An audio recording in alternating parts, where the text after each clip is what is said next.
won, and he's also training for the upcoming Olympics. Wow. So yeah, in Tokyo. So that's going to be exciting. I'm going to be rooting for him, and I just want to introduce Mr. John Rankin.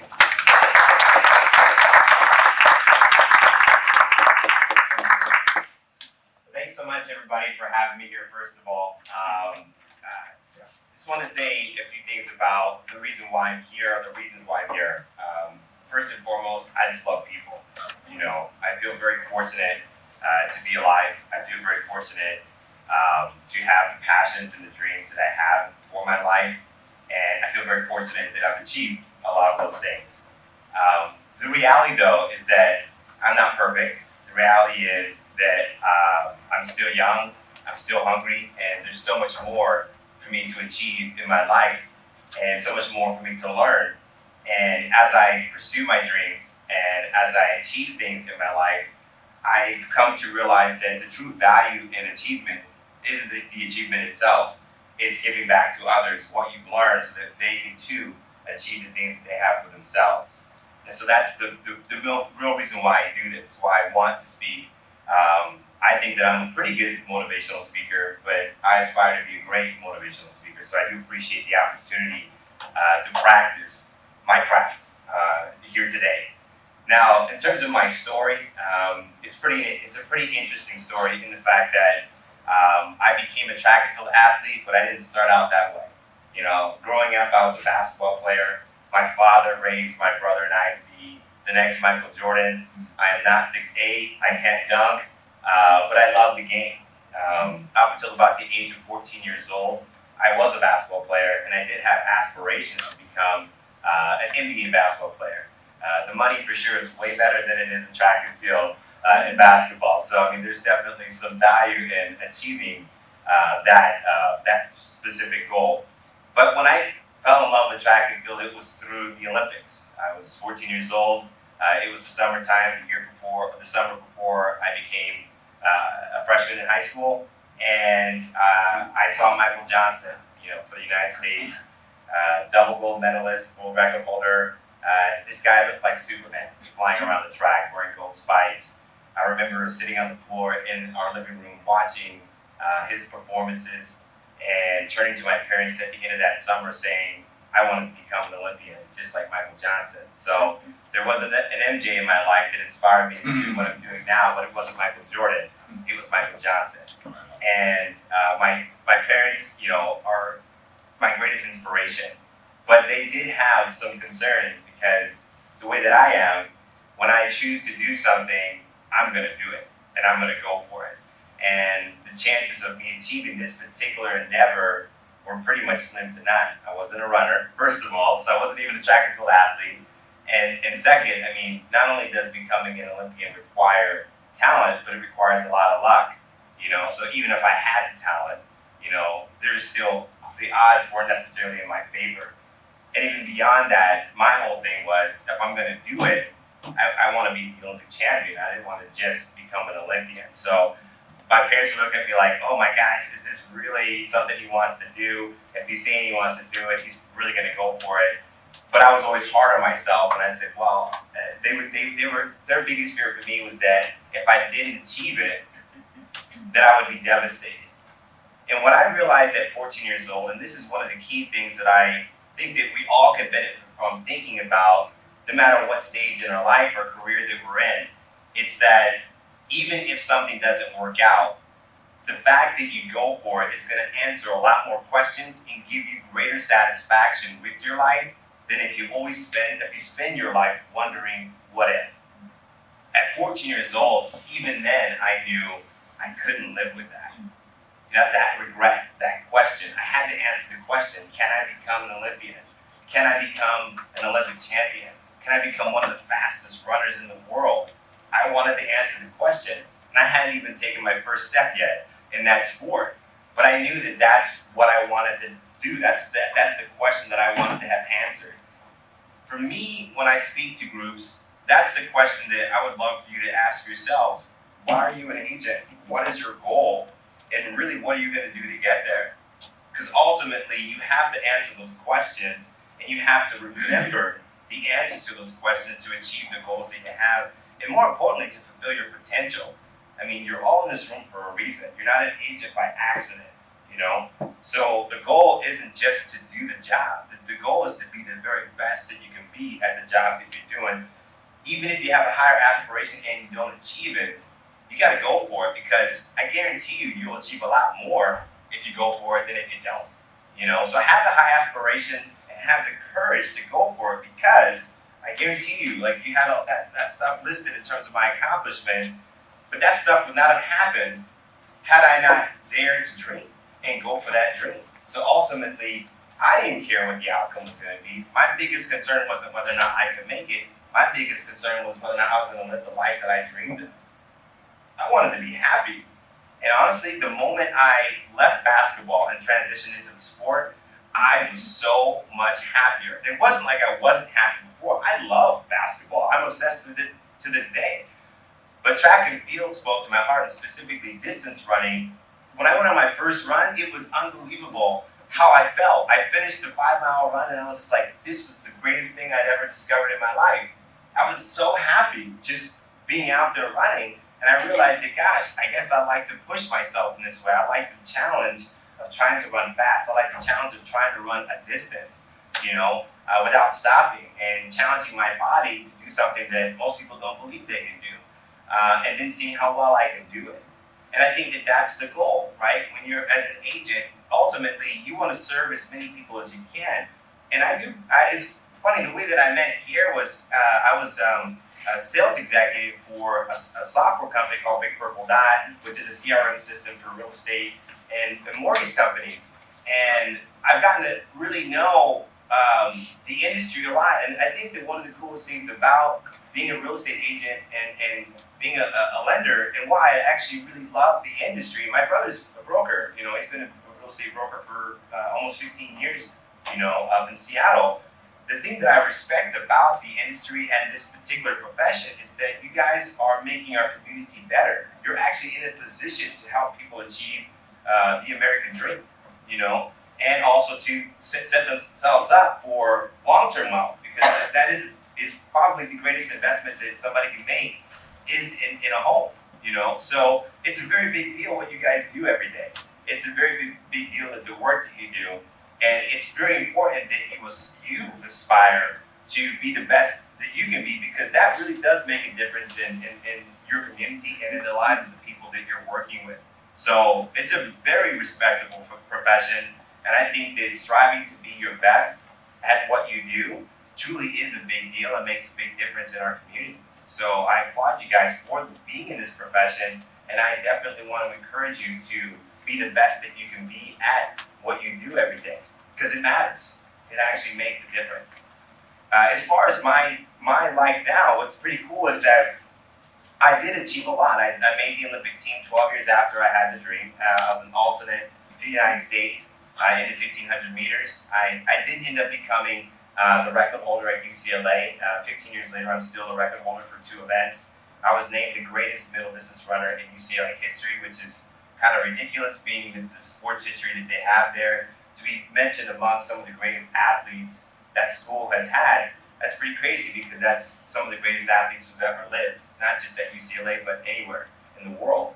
And that was because I had this dream to do something that felt right to me, So you have to listen to your heart. You have to pursue the things that, even if you don't know if you're going to get at them, because you're going to achieve things that you would otherwise can't even imagine achieving. The experience that I had at UCLA, becoming a national record holder for my family's home country, the Cayman Islands, to making an Olympic team, and now being in a position to inspire my own kids to chase their dreams, because I'm just courageous enough to do it. I don't have the fear of failure, because I don't believe in limitations, and I'm like, failure is not trying. That's the only real failure that exists in life. So if you guys are making the effort, you're succeeding regardless of what the outcome is, And so for me, I would say that the best thing that you guys can do for yourselves is think about what it is that you want. And I was telling Kier earlier today, before I was going to give my talk to you guys, what's the key thing that you guys can think about that's going to help you every single day to get better at what it is that you do and whatever it is that your goals are for yourself? It's to act as if. That's the big thing. Be who you all want to be now, and do all the things that that person would do to be that person. So for me, I want to become, and I am, so I want to say it, I am going to make the Olympic team for the Cayman Islands in the marathon this year. I'm going to make that team. And so I'm living as an Olympian, a 2020 Olympian. So everything that I do every day, every thought, every action, everything that I do, I go, is this what the Olympian would do? Then that's what I'm going to do. Is this what the Olympian wouldn't do? Then I'm probably not going to do it. I got to be that person before I become that person. That's the idea. And that's what I would want you guys to think about. Whatever it is you're trying to get to, don't wait until you get into a position to possibly achieve that thing. Be that person now. Act as if you are that person. Work backwards. Wherever that goal is, wherever that achievement exists, say you already did it to yourself. I already did it. And then work backwards and say, but based on where I'm at right now, what are the things that I had to do in order for that thing to actually happen, to come to fruition? I guarantee you, you will achieve it. I guarantee it. Because you will already have achieved it the moment you see yourself as that person, as that thing, having achieved that thing. Guarantee it. I would not have made an Olympic team. I would not have become one of the best models in the world if I didn't already believe that I was that person. It's just how it works. So you have to be that person now. Embrace that person now. Because if you can see it and feel it, and that's the dream that you have, I always tell people, those things don't come to you by accident. Your dreams choose you for a reason. You have a responsibility to make them come to life. It's not an accident. When you have a dream, when you have an idea, when you have a vision, that's choosing you and saying, you need to make me come to life. My favorite motivational speaker is the top speaker in the world, Les Brown. He says it all the time. It's your responsibility to make your dreams come to life. And he says, the worst thing in the world is to be on your deathbed and to have those dreams come to you and say, why didn't you give me life? I don't want to be buried with you. I don't want to be buried with you. But now I have to, because you weren't courageous enough to do the thing that you were capable of doing. I chose you, and you failed me. That happens to all of us, guys. That happens to all of us. And that's why I chased my dreams. That's why, even when I was diagnosed with a terminal disease after my first Olympic Games, I did struggle. And I forgot about my responsibilities. And I'm very fortunate that I was given a cure. I was very fortunate, or a treatment that reversed my disease. I'm very fortunate to be in a position where I can talk about my kidney disease story. I'm very fortunate to have a chance to still go to the Olympics and represent my country and to inspire my kids. And I said, I have a responsibility to share this with others, because that's the vision I've had for my life. Since I was a little kid, I would listen to and see JFK and Martin Luther King and read about Julius Caesar. I would read all these people, and I was so young, but it was weird. That stuff resonated with me, and I said, I gotta be a speaker. I gotta get in front of people, and I gotta talk to people about these things that I see, because that's my responsibility. You know, I get nervous speaking in front of people. I mean, I get excited. Once I get going, I'm good. But I get nervous still, but it's my dream, and I still do it. Even if I'm nervous, I still do it, because I gotta honor the responsibility that I've been given. I can't hide in the back. My dreams won't let me do that. So for you guys, this is 2020. Focus on your vision. Act as if. Live as that person right now. Do the things that people there's a great quote. It says, do the things that most people are unwilling to do to achieve the things that most people won't achieve. That's the thing you got to write down. Seriously, today, I want you to type it up, print it out, and put it somewhere you're going to see every day. I am going to do the things that most people aren't willing to do to achieve the things that most people won't achieve. If you think about that every day, if you act as if every day, see yourself as the person that you truly want to be, see yourself achieving the things that you really want to achieve, I have no doubt this is going to be the best year of your life. I have no doubt. Not necessarily just because you're going to achieve those things and become that person, but more importantly, because you're going to be happier, because you're honoring who you really are.